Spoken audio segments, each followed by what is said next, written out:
Miss Jennifer, looking rough. Mother Beard, we're getting ready to, at the request of Minister Matthew Donaldson, we are getting ready to do a little cooking together. We are going to make some dressing. By no means do we think we have the only recipe that's good. So y'all feel free, as we're sharing how we make our dressing, y'all feel free to tell us how you make your dressing. We have certain things we like in ours that everybody may not like. This is Mother Beard. Mama, say hey to everybody. Hey. This is Mother Beard. Matthew is in trouble, really bad. And so we're going to show you what we do. So Mother has already made some cornbread, but we're going to make some more. She makes the best cornbread. She makes it from scratch. So that's where we're going to start, because you can't make dressing without cornbread. So there's the measuring. All right. So this is 2 cups of cornmeal. Martha White. Is that right? Martha White. So now it's Martha White when it comes to cornmeal, but when we're making biscuits, it's White Lily. So Mother is very specific about the brands that she likes. So we got 2 cups of cornmeal. All right. And what are we gonna do with this egg? We're gonna crack that egg and put it in there, but you don't put the shell in it. Correct. She got jokes. So now typically my grandmother would tell me to crack an egg in a bowl first. So that way if the egg is bad, it doesn't mess up your other ingredients. And so that's what we're gonna do now. We're going to crack this egg. This egg looks completely fine. And so we're going to put it in here. Then I'm gonna put the shell in there. All right, so we're gonna beat this up. The buttermilk in there. All right, and how much buttermilk do we need? You just pour it till you get the consistency that you want. Okay, so I'm going to pour till you tell me to stop.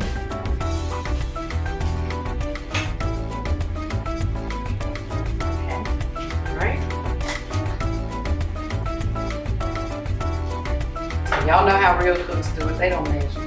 They just do it. So, and because that buttermilk is 100% fat buttermilk, it's not the low fat, and we're going to put just a little bit of water in there for her to use to mix it up, because otherwise it's going to be real thick. Okay.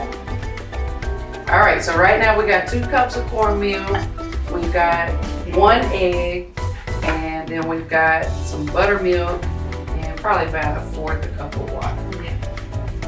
So it's funny because we do a lot of building projects too, so I'm looking at this cornbread, but I'm also thinking about mortar mix and grout. But this is about the consistency, so y'all might want to zoom in on this. This is about the consistency that you want. See, it's not too thick, not too thin.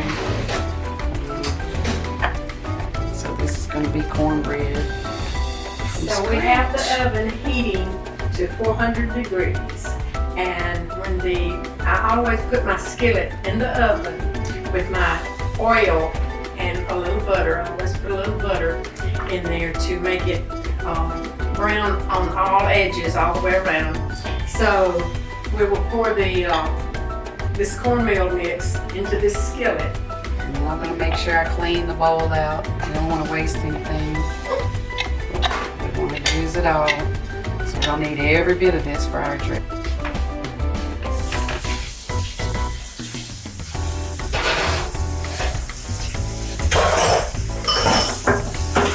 Getting ready to do now, getting ready to cut up a few little bell peppers.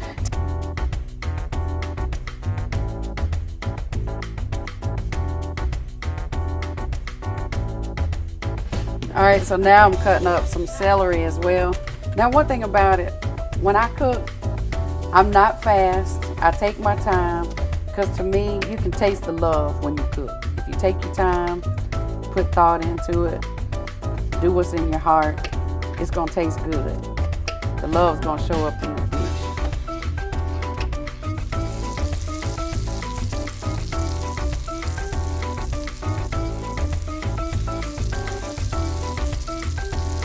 Oh, and I'm getting the eggs ready for the dressing, because we always have lots of eggs in the dressing.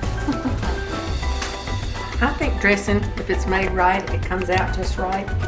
It's my favorite. And sweet potatoes with marshmallows. Oh, you gotta have the sweet potatoes. You gotta have some yams. You need some greens.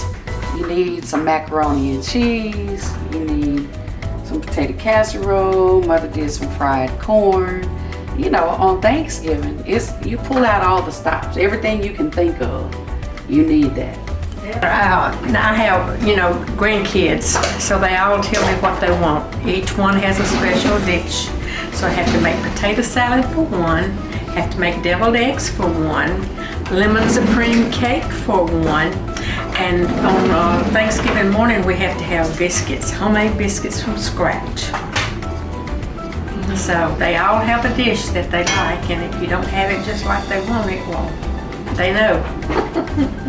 For me, cooking is relaxing, and I usually kind of try to unplug from, social media, music, all that, and just relax, think about the food, make sure I'm taking my time, making sure it looks like I want it to look, smells like I want it to smell, and certainly I want to make sure it tastes like I want it to taste. The cornbread is done, so we now dumped it all out into a big bowl. And we're going to be sure that it's cool enough to handle. We're going to put some broth from a hen, cooked hen, in here to stir up the ingredients with, and that's what we will be cooking it with, is the broth from a hen. And we like that because that broth is thicker and richer. It has a very rich taste to it. But if you do not have a fresh hen that you can cook to get the broth from, you can also use broth that's in a container that you get at the grocery store. It's called chicken broth. So you take this broth from the tin. This is what it looks like when you let it set overnight after you've cooked it. You let it set overnight, you put a can of mushroom soup in there, you put your onion, your bell peppers, your seasoning, whatever kind of seasoning you want. Some people like sage, some people don't. I usually put a little bit of sage in mine. Put black pepper, put onion, salt, and usually I kind of go by the kitchen cabinet and shake a little bit of everything in it. That's the old-timey kind of way. But we do that, and then when the broth gets ready, when the bread gets ready, we take the broth out. And if it's already kind of congealed, usually we'll stick a little bit in the microwave at the time, get what you need out, pour it over the bread, and then you start adding your other ingredients that you've sauteed along with your eggs. And I usually boil about 4 to 6 eggs to put into mine.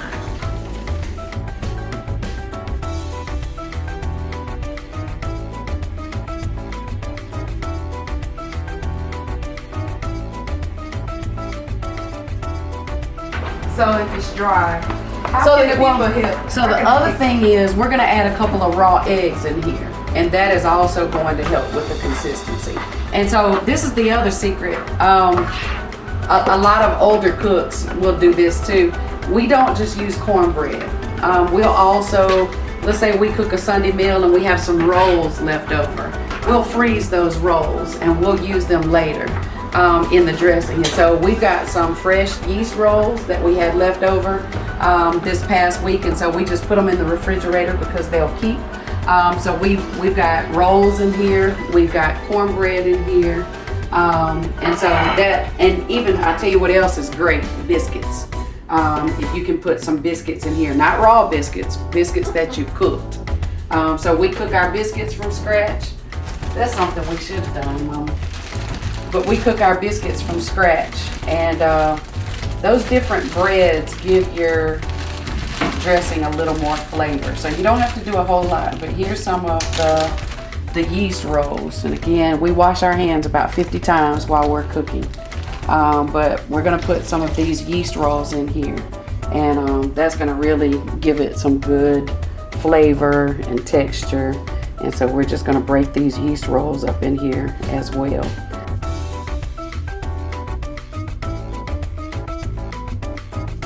So we have stirred up all of our ingredients. This is the cornbread, the cream of celery, cream of chicken, the hen that we cooked, the broth from the hen. This is the cornbread. And so now that we've got all this stirred up, now we're gonna start adding our seasonings.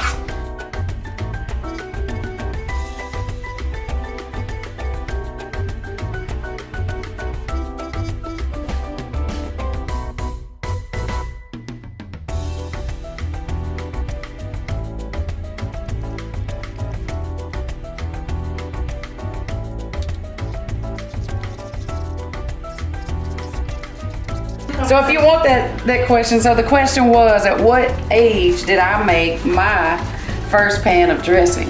I would say either 47 or 48. I'm 50 now. But, you know, getting older, you start looking at the things that make Thanksgiving special, or the things that make Christmas dinner special, or, you know, whenever you have those special times. And so for me, it's the taste, you know. People say, I want some of my mama's dressing, or I want some of my grandmother's cake, or I want, you know, so to me, my mama's known for her biscuits, her dressing. So it was important to me to start learning those recipes. Just so if anything ever happens to her, you know, I'm able to have that recipe and pass it to my nieces, my nephews, and, you know, those who love to taste those biscuits or taste that dressing. So it's important to learn those recipes and be able to pass them down.